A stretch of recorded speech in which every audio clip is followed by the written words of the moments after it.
have so many people, still close to 200,000 people without power this morning because of the wind that blew through the area yesterday, caused a lot of damage. You have the traffic lights that are out, and the power situation is kind of evolving this morning. We have Roger Morgenstern with Consumers Energy here, and I know that you've been up for a good portion of the night. The work crews have been out all night, though, trying to get this back on. You said in the last hour you have an update for the numbers? Yeah, we're at about 181,000 customers out statewide. So that's 6,000 fewer than we reported earlier. Yes, that's correct. So we are making progress, Teresa. As you said, we've had crews out all night. We're continuing to make progress, but as we can see on our outage map, still a lot of work to do. So yeah, those are a lot of colorful dots here. Yes, we appreciate our customers' patience, and as you can see, it's very scattered. So we have a lot of individual outages which will take more time to get the power back on. We expect some of the harder hit areas, including parts of West Michigan, it may be into early Sunday before we get everybody restored. Again, our customers can go to consumersenergy.com/outage center.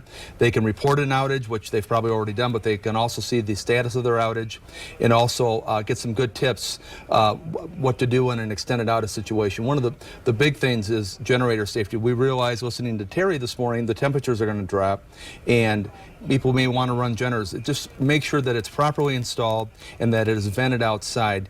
Even in an open garage, you can have carbon monoxide go into the house, and that is odorless, colorless, and deadly. Yeah, it's a very dangerous situation. As we look at this outage map and you talk about the process to restore it, you had at one point 300,000 people. So you've already done a lot of work here to get it below 200,000. When we see it come back on, is it going to be in specific areas, or will it kind of just happen at random? In terms of, is it going to just start in one particular region and move down, or will it just be in every area? It will be in every area because we have crews assigned all over the state.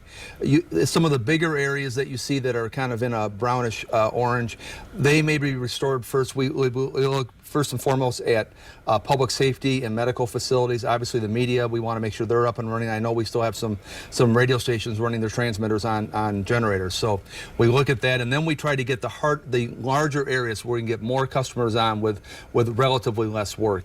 But as I said, it is scattered. We have thousands of individual outages, and it's going to take time to get all that done.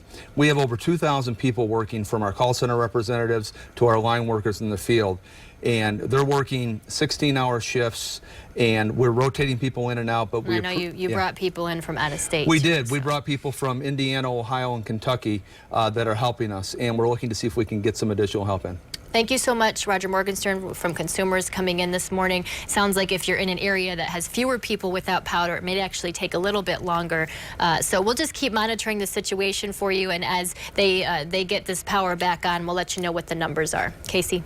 All right, thank you, Teresa. Of course, a lot of people who are without power probably live streaming us on woodtv.com this morning to get the latest information. Now,